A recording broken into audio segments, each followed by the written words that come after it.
ils sont ignorants. Injusticia vous parle de droit, de ses obligations et de ses devoirs. Injusticia, il expose le droit. Injusticia, une mission qui vous parle de droit. Il vous parle de droit.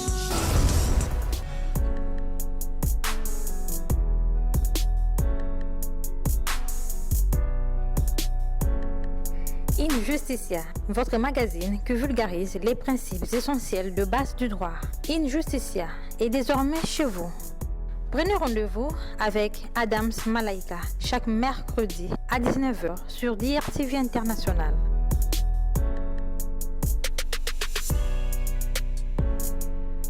Vous informer, c'est notre devoir, mesdames et messieurs. Bienvenue à ce nouveau numéro d'Injusticia. Eh bien, nous parlerons aujourd'hui sur la succession en droit congolais avec comme invité Maître Esso Jean-Philippe, qui est avocat à la Cour. Alors, Maître, je vous salue. Je vous salue également, madame. Bienvenue sur Injusticia. Merci. Que direz-vous aux téléspectateurs qui vous suivent à cet instant?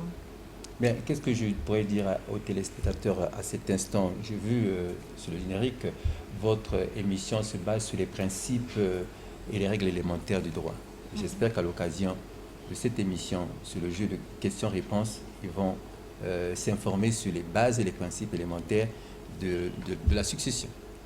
Eh bien, Maître, je vous rappelle que nous parlerons sur la succession en droit congolais.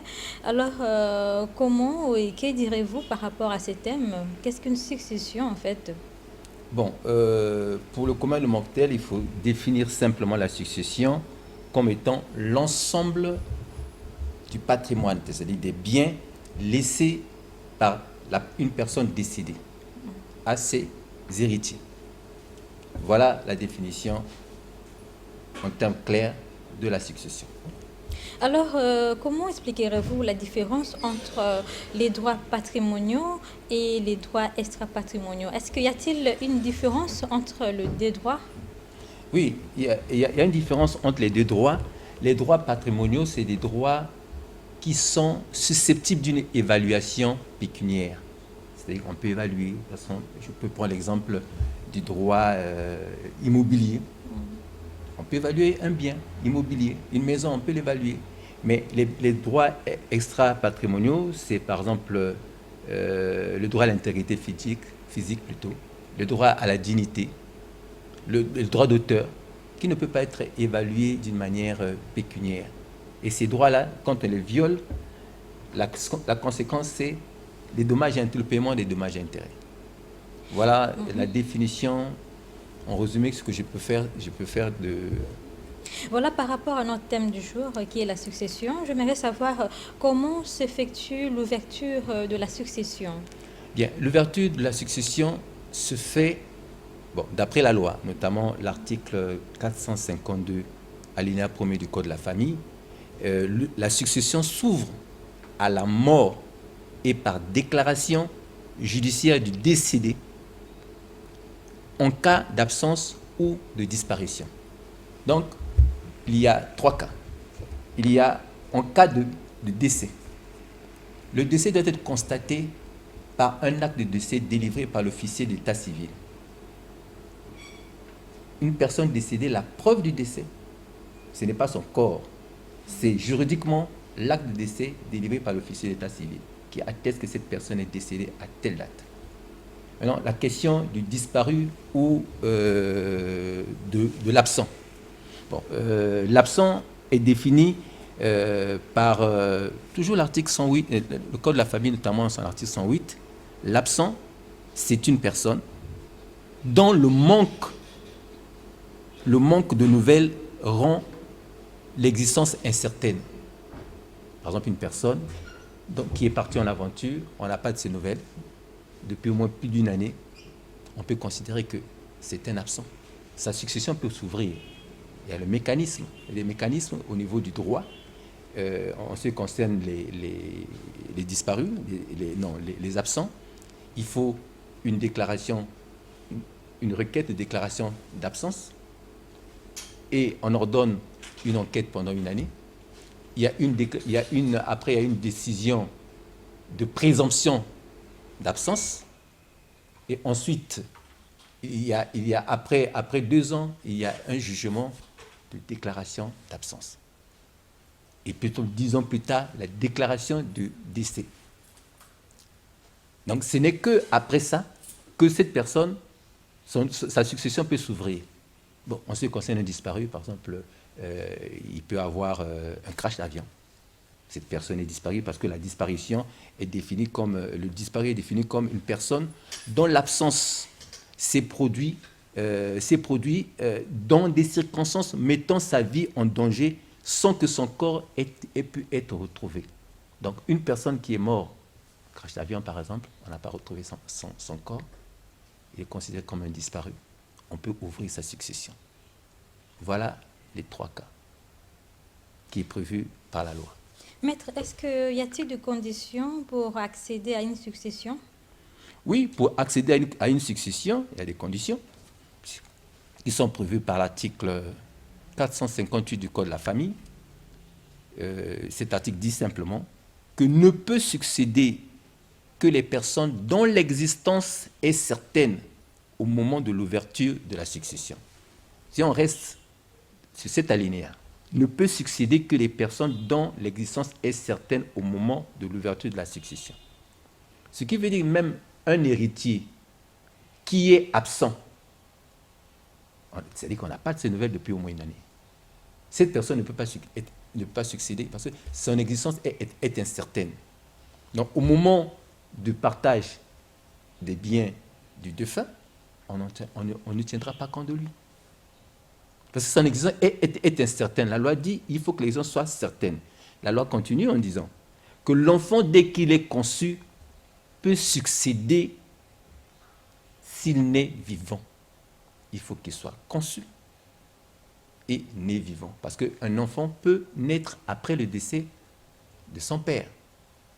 Maintenant, le problème, c'est que la loi précise bien que la date de la conception est déterminée conformément à l'article 233 du Code de la famille. Parce que ça aussi, ça peut susciter des problèmes dans les familles. Une personne décède, son épouse est enceinte, elle accouche après le décès, mais les parents peuvent contester le fait que cet enfant soit un enfant de leurs parents. Et là, il faut saisir le tribunal. Le tribunal doit déterminer la date de la conception par rapport à la date de la naissance et évidemment la date du décès du défunt. Et la loi dit, notamment l'article 229 du Code de la famille, la loi présume que l'enfant a été conçu pendant la période qui s'étend du 300e au 420e jour, inclusivement avant la date de sa naissance. Donc, on doit tenir compte de cette date-là et voir à quelle date le défunt est décédé. Est-ce que le défunt pouvait être l'auteur de cet enfant?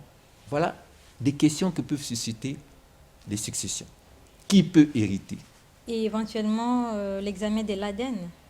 Oui, ça aussi, ça peut être, oui, et ça aussi, ça peut être demandé. Mais le problème de droit, c'est que, non, le problème matériel, c'est qu'au Congo, on n'a pas de laboratoire nécessaire pour pouvoir faire ces examens.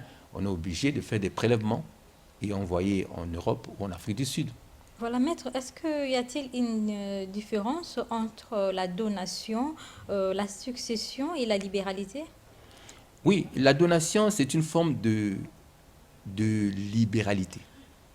C'est un contrat par lequel un donateur se dépouille gratuitement et irrévocablement d'une chose au profit d'une autre personne qui est le donataire. Bon, la succession, c'est l'ensemble des biens qui appartient à un défunt, qui se transmet à ses héritiers. Une libéralité, on peut la faire de son vivant entre vifs ou bien par acte testamentaire. Et la personne bénéficie après le décès du propriétaire. On vous entendrait dire, je ne vois pas vraiment la différence entre la donation et la libéralité. Oui, il n'y a pas, il y a pas, il y a pas, il y a pas tellement, il y a pas, il y a pas de différence, il y a pas de différence que c'est une, je te dis la donation, je vous ai dit, la donation c'est une forme de libéralité. Donc la libéralité, c'est, la donation c'est entre vifs, et la libéralité, on peut le faire par testament. On donne un bien à quelqu'un qui n'est pas un membre de votre famille. Je dis, à mon décès, telle personne va bénéficier de tel bien. Et cette libéralité peut être à la fin, après le décès.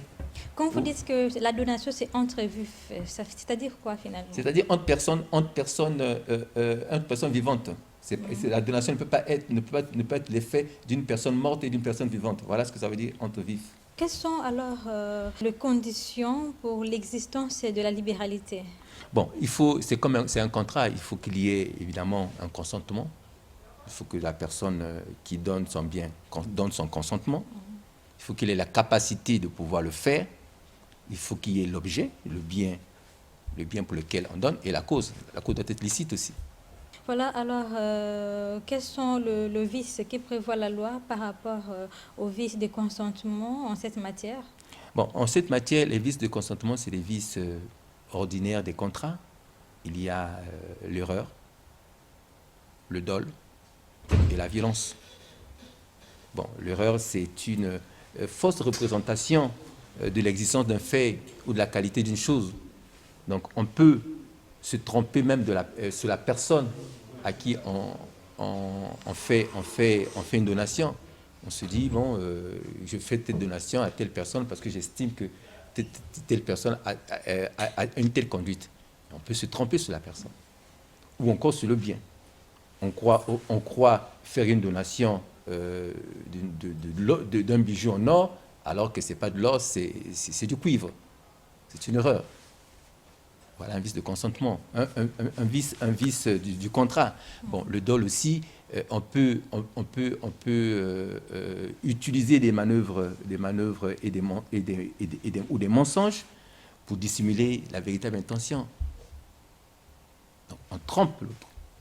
On croit, on lui fait une donation, alors qu'en réalité, ce n'est pas une donation. En réalité, ce n'est pas une donation, donc c'est dol. Ou encore, il y a aussi les violences. On oblige. On exerce une pression, une crainte sur une personne pour qu'il fasse une donation. Alors à ce moment-là, si cela est révélé, on peut annuler cet acte. Alors, sur ce, quel serait le lien de causalité entre l'appauvrissement de l'un et l'enrichissement de l'autre? Bon, l'enrichissement de l'un et l'appauvrissement de l'autre, c'est dans le cadre de la donation. Quand une personne fait une donation, évidemment, il se dépouille d'un bien. Donc, il s'appauvrit.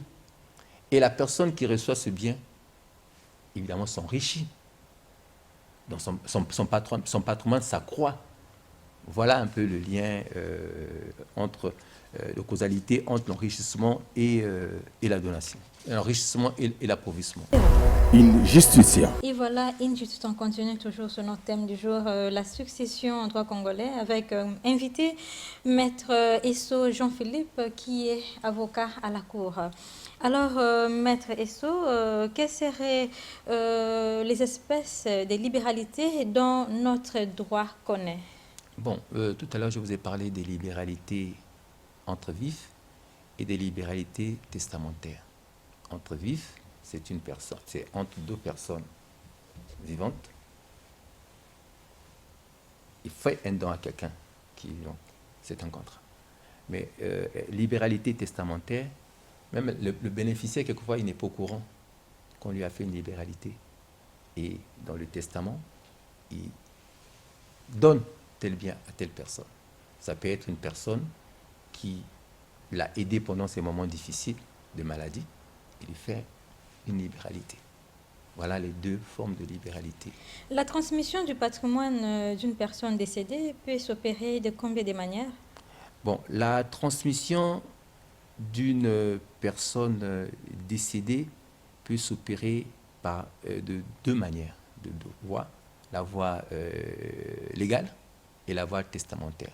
La voie légale, c'est disposition légale qui sont prévus par le Code de la famille, et aussi par voie testamentaire, c'est-à-dire les dernières volontés du défunt, contenues dans son testament. Voilà les deux formes de Alors, transmission. quelles peuvent être des conditions requises pour recueillir une succession appelée ab intestate? Bon, pour recueillir la succession ab intestate, il faut qu'il y ait absence d'un testament, il faut qu'il y ait un patrimoine et un ou des héritiers. Si il n'y a pas de patrimoine, une personne est décédée, il n'a laissé aucun bien, il ne peut pas avoir transmission du patrimoine. Ou il peut laisser des biens, il n'y a pas d'héritier.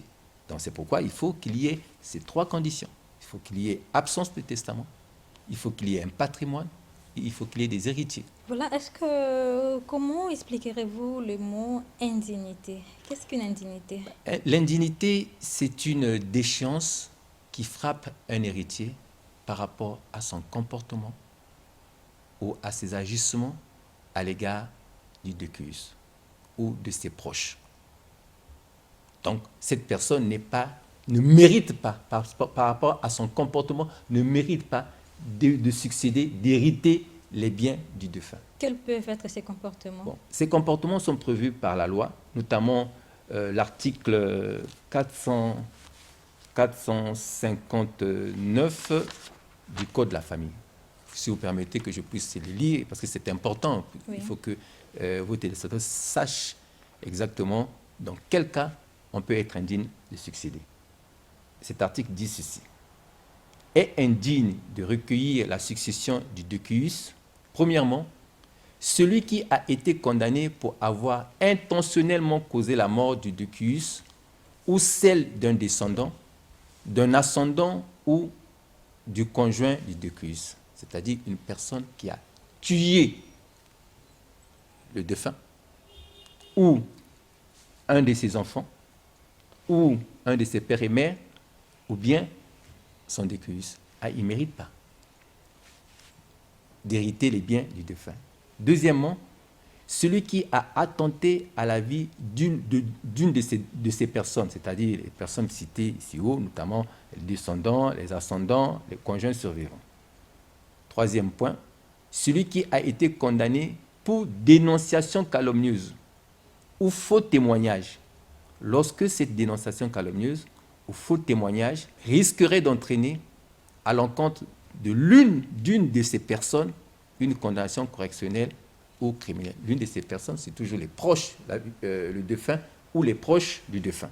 C'est-à-dire celui qui a fait un faux témoignage à l'occasion d'un procès. Il fait un faux témoignage et qui pouvait entraîner une condamnation correctionnelle ou criminelle à l'égard du défunt ou de ses proches. Ou bien celui qui a fait une dénonciation calomnieuse. Dénonciation calomnieuse, c'est-à-dire que vous portez plainte contre une personne à la police, devant le juge d'instruction ou devant le procureur de la République, et qu'il n'y ait pas une suite à cette plainte. Et si, dans cette plainte, il y avait le risque pour le décueus ou un de ses proches d'encourir une peine correctionnelle ou criminelle. À ce moment-là, on est indigne à succéder. Quatrièmement, celui qui, pouvant empêcher par son action immédiate, sans risque pour lui ou pour les tiers, le meurtre du défunt, a été condamné pour s'être volontairement abstenu de le faire. Donc, si vous n'avez pas empêché, sans risque pour vous ou pour les tiers, qu'on tue le défunt, à ce moment-là, et si vous avez été condamné pour non-assistance à la personne en danger, à ce moment-là, vous ne pouvez pas hériter. C'est bien. Cinquièmement, celui qui a été condamné pour s'être volontairement abstenu de porter au défunt qu'il savait en péril de mort l'assistance que sans risque pour lui ni pour les tiers, il pouvait lui prêter soit par son action personnelle, soit en provoquant un secours. Donc, si vous avez été condamné pour s'être abstenu de porter secours, ou encore vous-même porter secours directement par votre action immédiate ou en appelant le secours, vous ne pouvez pas hériter, c'est bien, vous êtes indigne. Sixièmement, celui qui, connaissant la preuve de l'innocence du défunt, alors que ce dernier a subi la peine de mort, a été condamné pour s'abstenir volontairement d'en apporter le témoignage aux autorités de justice ou de police. Le défunt risque la peine de mort. Et vous avez les preuves que les faits pour lesquels il est poursuivi, qu'il est innocent, vous avez les preuves de cette innocence. Vous ne les avez pas apportées à l'autorité compétente parce que vous attendez à ce que cette personne soit condamnée à mort pour que vous héritez ses biens. Alors vous êtes indigne.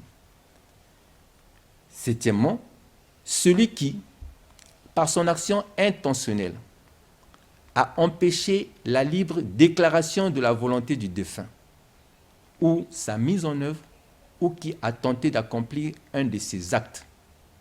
Donc celui qui a empêché que le défunt exprime sa volonté, notamment par testament. On lui arrache le stylo ou la feuille sur laquelle il comptait écrire. Cette personne qui a empêché aussi la mise en œuvre, par exemple un testament, on veut mettre ça en œuvre, il l'empêche par tous les moyens, ou il prend le testament, il mâche, il avale, ou encore une personne qui a accompli un des actes, a tenté d'accomplir un de ses actes. Et c'est donc, s'il y a une tentative d'empêcher la déclaration ou de mettre en œuvre ses volontés, alors cette personne est indigne de succéder. Huitièmement, celui qui, pour bénéficier de la succession, a attenté à la vie d'un héritier légal ou d'un bénéficiaire du testament laissé par le défunt. Là aussi, c'est clair. Si une personne tente la vie d'un héritier pour hériter à sa place ou d'un bénéficiaire d'un testament laissé par le défunt, il est indigne de succéder. Voilà, maître, nous allons y revenir. D'accord. In Justitia. In Justitia, on continue toujours sur notre thème du jour, la succession en droit congolais, avec comme invité maître Esso Jean-Philippe, qui est avocat à la Cour. Alors, maître, existe-t-il combien de catégories d'héritiers qui apparaissent expressément déterminées d'une manière hiérarchique? D'une manière hiérarchique, il existe des héritiers. Les héritiers, vous avez dit les héritiers. Oui, il existe six catégories d'héritiers. Il y a les ascendants du défunt, les descendants du défunt, les collatéraux privilégiés, et les autres susceptibles, et le conjoint survivant, et l'État aussi. Voilà les six catégories des successibles, des héritiers. Comment expliquerez-vous ces différentes catégories? Ces différentes catégories, les gens héritent par rapport aux héritiers en présence. Si la loi prévoit, si nous avons affaire en présence les enfants du défunt, face aux ascendants, ils ont 3 cas et les ascendants ont 1 cas. C'est avec les collatéraux pareil.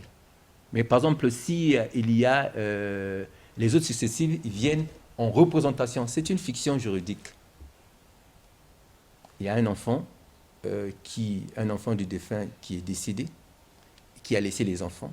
Ces enfants viennent en représentation de leur père ou mère pour hériter. C'est ça qu'on appelle les autres successifs. Il y a aussi l'État. L'État, s'il y a une succession vacante, il n'y a pas d'héritier, l'État hérite. Et à propos du conjoint survivant, le conjoint survivant a le droit de jouissance, que ce soit un homme ou une femme, le droit de jouissance sur un quart des biens du défunt laissés par le défunt. Alors, comment la liquidation de la succession se déroulera-t-il lorsque le défunt qui vivait en Europe n'avait pas de résidence ici au Congo? Alors, comment la liquidation serait-il accomplie?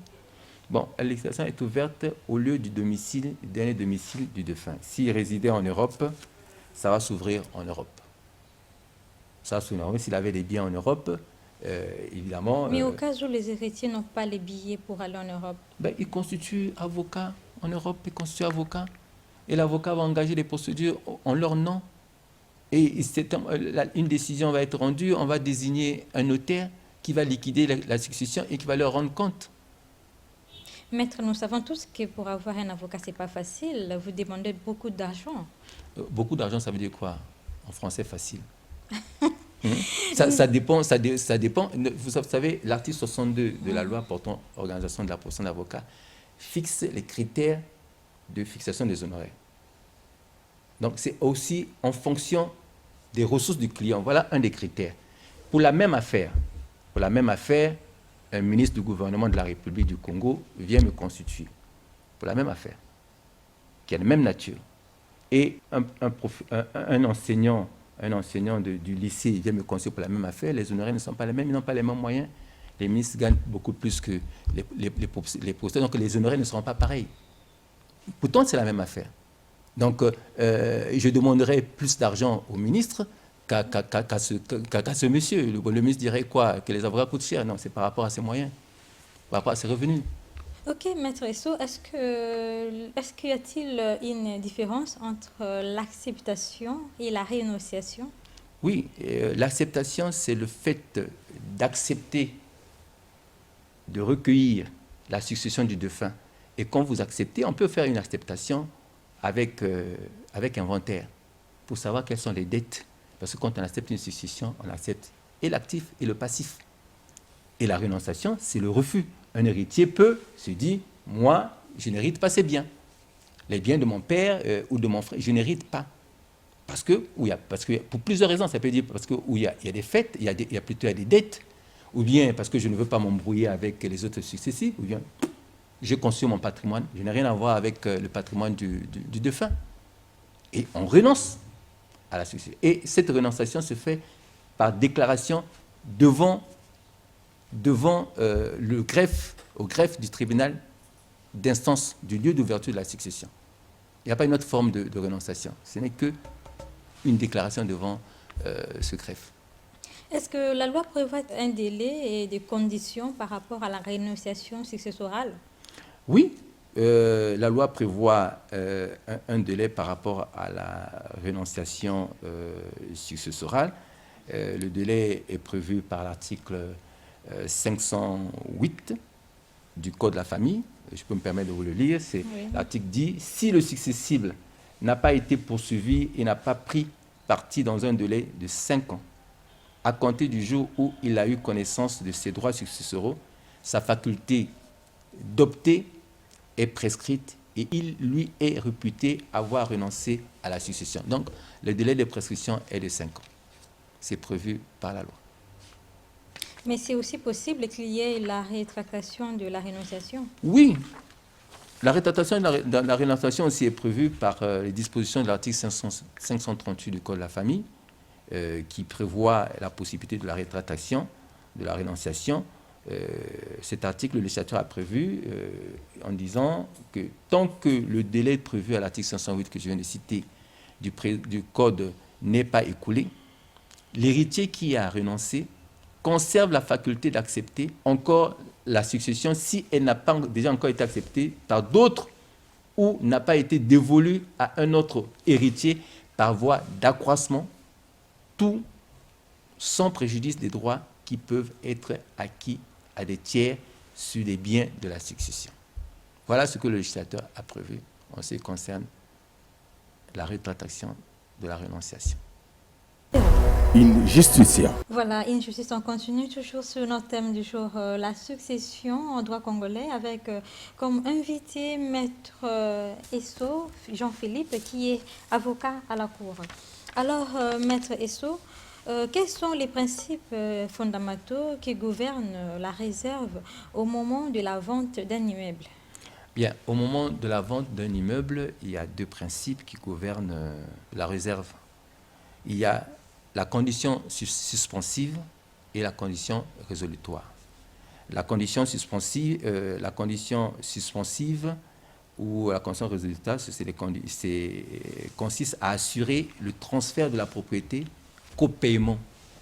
La condition résolutoire permet de résoudre le contrat de vente de plein droit et de faire revenir la propriété au vendeur. J'aimerais savoir, au cas où l'un des héritiers est encore mineur, est-ce que la vente de l'immeuble serait réalisée? Oui, la vente de l'immeuble sera réalisée parce que l'héritier mineur a un tuteur. Donc le tuteur doit, la vente de l'immeuble serait possible si le tuteur légal de l'héritier ou son représentant donne son accord. Parce que l'enfant mineur ne peut pas donner son accord. Comme il a un tuteur, le tuteur donne son accord à sa place. Le tuteur, ça peut être le parent survivant. Alors, comment se fait le mécanisme de la réserve successorale et la reconstitution du patrimoine du décu aussi? Le mécanisme de la réserve successorale. La réserve successorale est constituée de 80% de la masse successorale. Et le mécanisme de la reconstitution du patrimoine du défunt se fait si les libéralités sont excessives. C'est-à-dire le défunt a donné plus de biens aux gens, aux personnes qu'il a choisies comme ça. Et en empiétant la réserve successorale, en dépassant, parce que la quantité disponible est de 20%. C'est 20% du patrimoine, du défunt lui permet de faire des libéralités à concurrence de ce potentiel. S'il dépasse, il y a reconstitution du patrimoine. Donc les libéralités consenties sont reversées dans la réserve héréditaire qui est de 80%. Existe-t-il combien de conditions pour qu'une libéralité soit imputée sur la réserve successorale? Bon, il existe deux conditions pour que la libéralité soit imputée. Elle sera d'abord imputée sur la réserve et deuxièmement sur la quantité disponible. La réserve héréditaire est de 80% du patrimoine du défunt. Et cette réserve héréditaire revient aux héritiers. Et la quantité disponible de 20%, c'est la disponibilité que le défunt a ou avait pour faire des libéralités. Alors quand il y a eu quand on a plus de libéralité, on reconstitue le patrimoine, la réserve disponible. Donc les biens qui ont fait l'objet d'une libéralité sont reversés dans la masse successorale.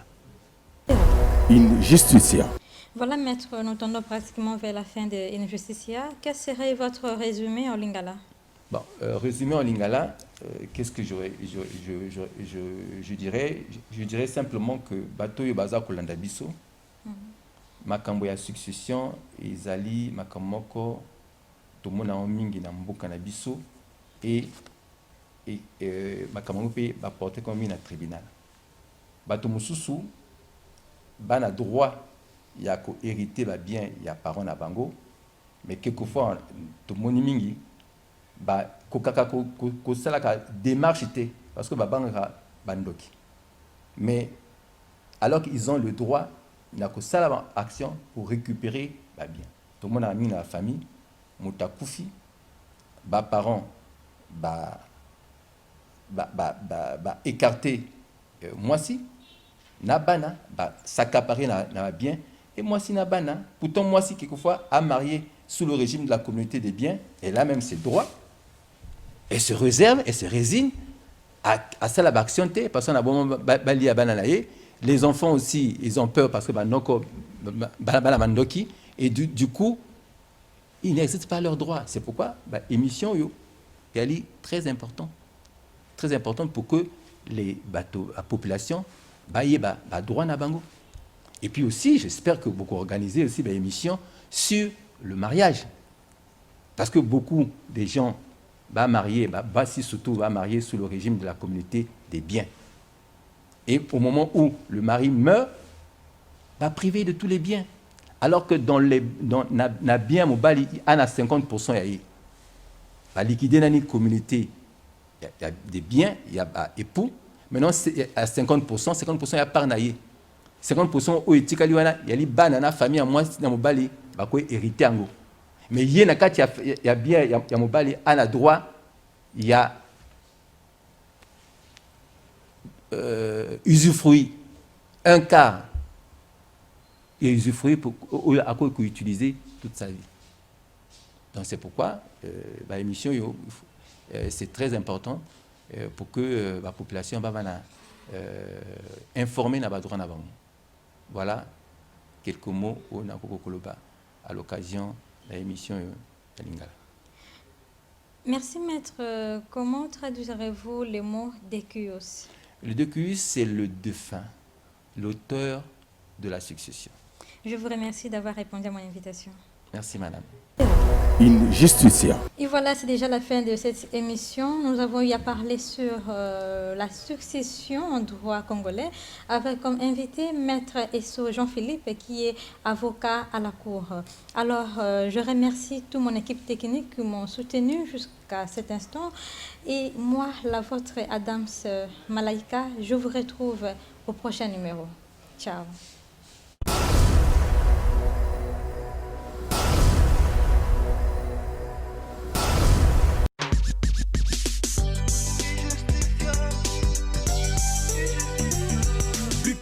Innocents se retrouvent condamnés vis-à-vis à leurs droits parce qu'ils sont ignorants.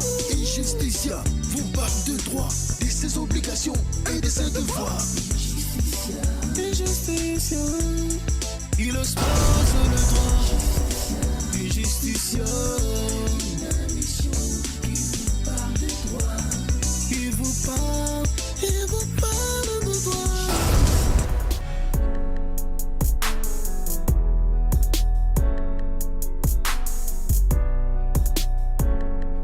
Injusticia, votre magazine qui vulgarise les principes essentiels de base du droit. Injusticia est désormais chez vous. Prenez rendez-vous avec Adams Malaika chaque mercredi à 19h sur DRTV International.